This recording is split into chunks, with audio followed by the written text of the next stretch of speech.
Se você clicou neste vídeo é porque quer de uma vez por todas ajustar a sua vida financeira. Inclusive eu quero te dar os parabéns porque são poucas as pessoas que estão dispostas a de fato tomar as atitudes certas para ter uma vida financeira melhor. Para isso eu listei os 3 principais vilões que te fazem perder dinheiro. E a ideia aqui é trazer algo com profundidade, né? Não é essa balela aí de evite gastos impulsivos, isso você já sabe, tá? E ao final do vídeo também eu vou trazer algumas medidas práticas que você pode e deve adotar para evitar estes erros e evitar esses vilões e assim ter mais tranquilidade financeira. Se você curtir esse conteúdo, se inscreve no canal caso não seja inscrito e dá like aqui no vídeo. Vamos lá, sem mais delongas, aos 3 vilões. O primeiro deles é o seguinte: você não está no controle da origem dos seus julgamentos. E a verdade é que você nem sabe disso. Olha só, o funcionamento do nosso cérebro ele é bem confuso. Pense no seguinte: como é que a gente pode ser tão engenhoso para algumas tarefas e tão inábil para outras? Imagina o Beethoven, por exemplo, que escreveu a 9ª Sinfonia surdo. Ninguém se espantaria se descobrisse que ele vivia esquecendo onde que ele deixou as chaves de casa. A pergunta é, como é que as pessoas podem ser tão inteligentes e tão não inteligentes ao mesmo tempo? Muitos neurocientistas e psicólogos têm concordado cada vez mais quanto a aspectos do funcionamento do cérebro que nos ajudam a entender essas aparentes contradições. De acordo com esse enfoque, existem 2 tipos de pensamento. Um deles ele é intuitivo e automático, que foi apelidado pelo Daniel Kahneman, autor dessa obra aqui, como Sistema 1, tá? E o outro ele é reflexivo e racional, que foi apelidado como Sistema número 2.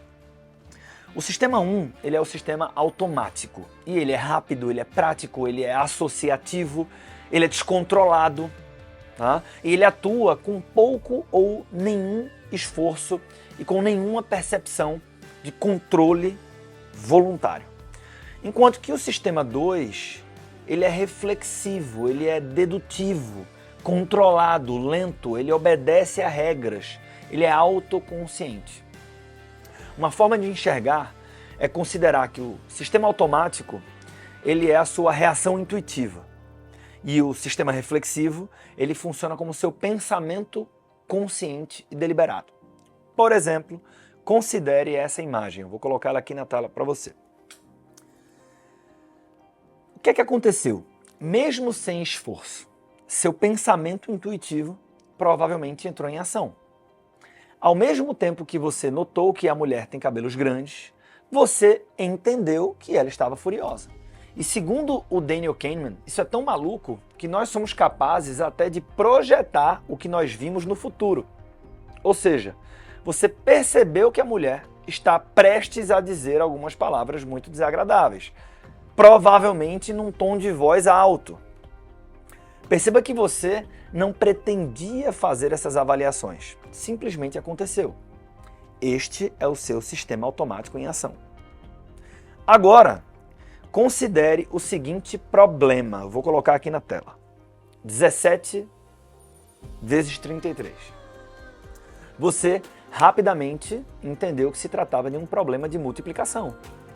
Talvez você até tenha arriscado um vago conhecimento intuitivo aqui do leque de resultados possíveis. Tá? E você também conseguiu admitir que os resultados, resultados como, sei lá, 45 ou como 40 mil são implausíveis. Tá?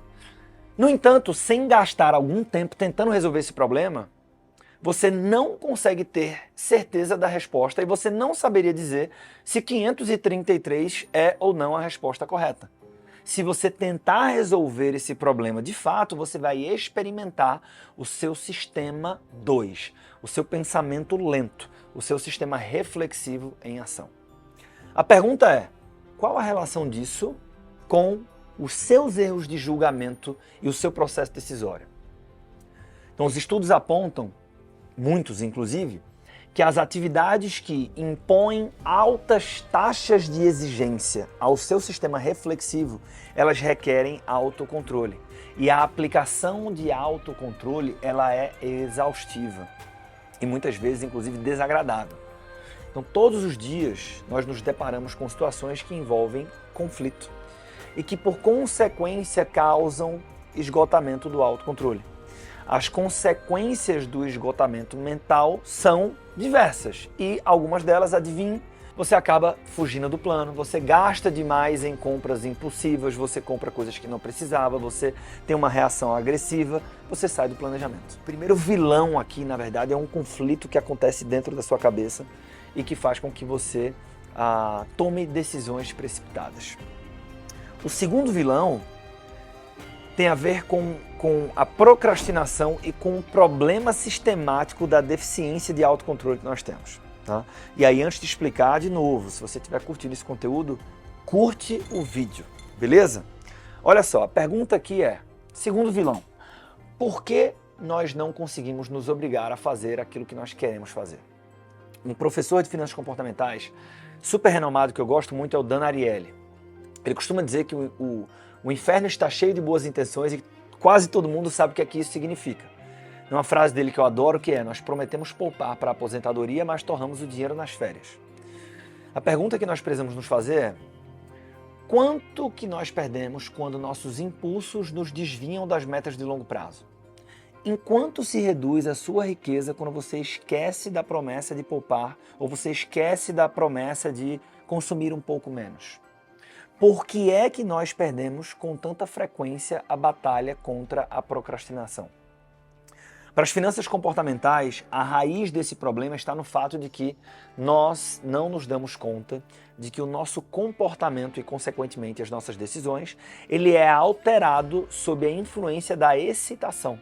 É o que eu chamo de ingenuidade temperamental. Acontece que quando você faz o plano, quando você, por exemplo, decide ou promete poupar, você está frio. Por isso, o nosso comportamento, ele assume certa ingenuidade a respeito dos efeitos que o contexto pode exercer sobre as suas decisões. Imagina que você esteja de dieta. Aí você concorda em ir para um happy hour. E você diz para você mesmo que, se eu vou tomar uns 2 chopps, eu vou recusar qualquer petisco. Você não quer ir, velho? Você fala isso quando você está frio. Né? Sob o contexto,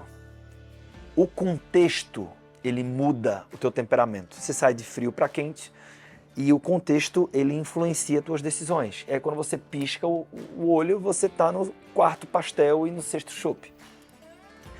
A má notícia é que não é tarefa fácil assumir o controle dada a causa psicológica dessa deficiência.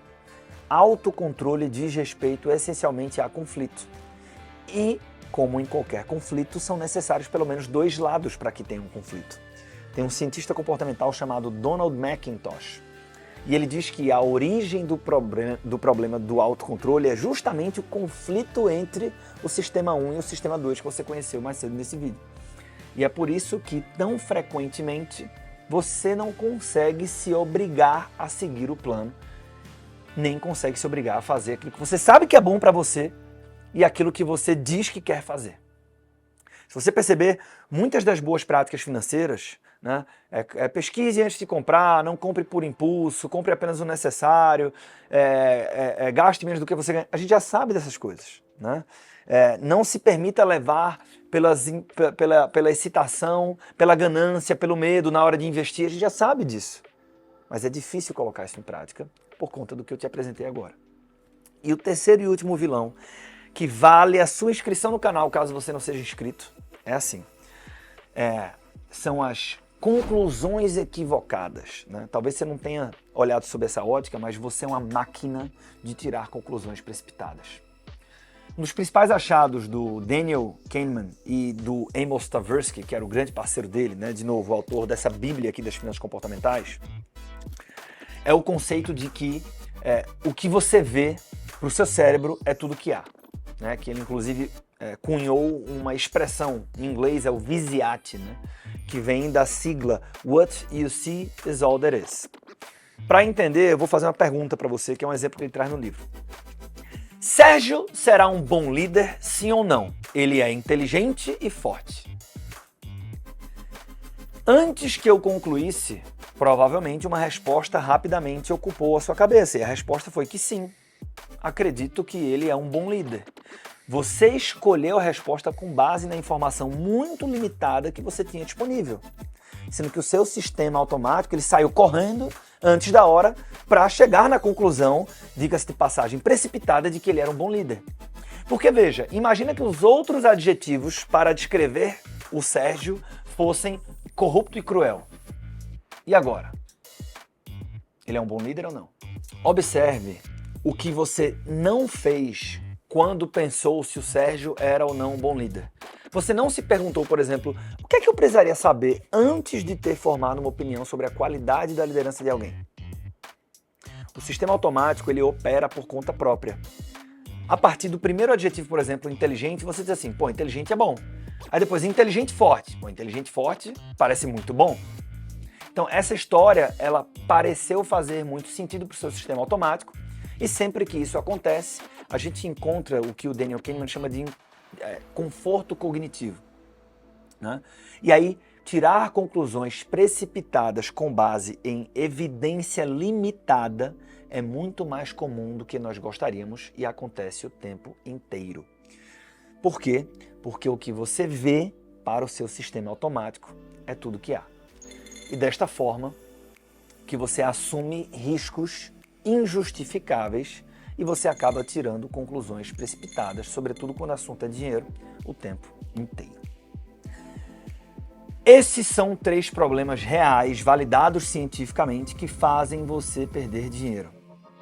E não essa balela superficial de que gastar com cartão de crédito e tal, não sei o quê. Tudo isso é consequência, tá?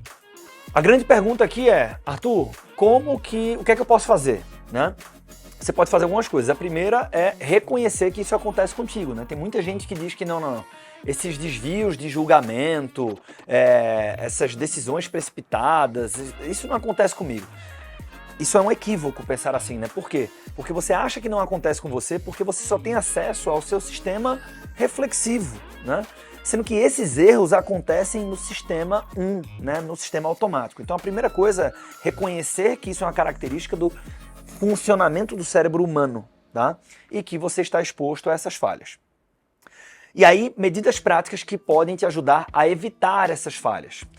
Acompanhar conteúdos como esse, então vamos lá, se você não é inscrito no canal, se inscreve no canal.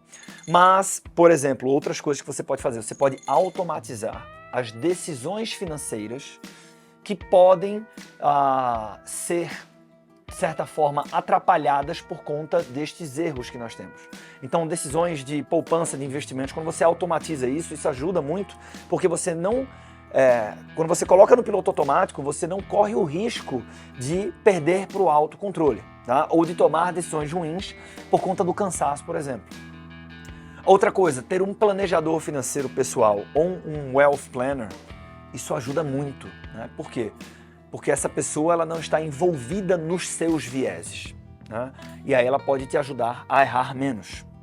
E por fim, se você é daquelas pessoas com muita curiosidade intelectual, você pode se profissionalizar nesse assunto. Inclusive, se é o seu caso, eu te convido a clicar no link que eu vou colocar aqui na descrição para conhecer o meu programa de formação de especialistas em finanças comportamentais, que é um programa chamado Neuro Experts. Pois bem, eu espero que você tenha gostado desse conteúdo. Se você não é inscrito no canal, se inscreve, curte e compartilha se você achar que esse conteúdo merece. E espero encontrar com você no próximo vídeo.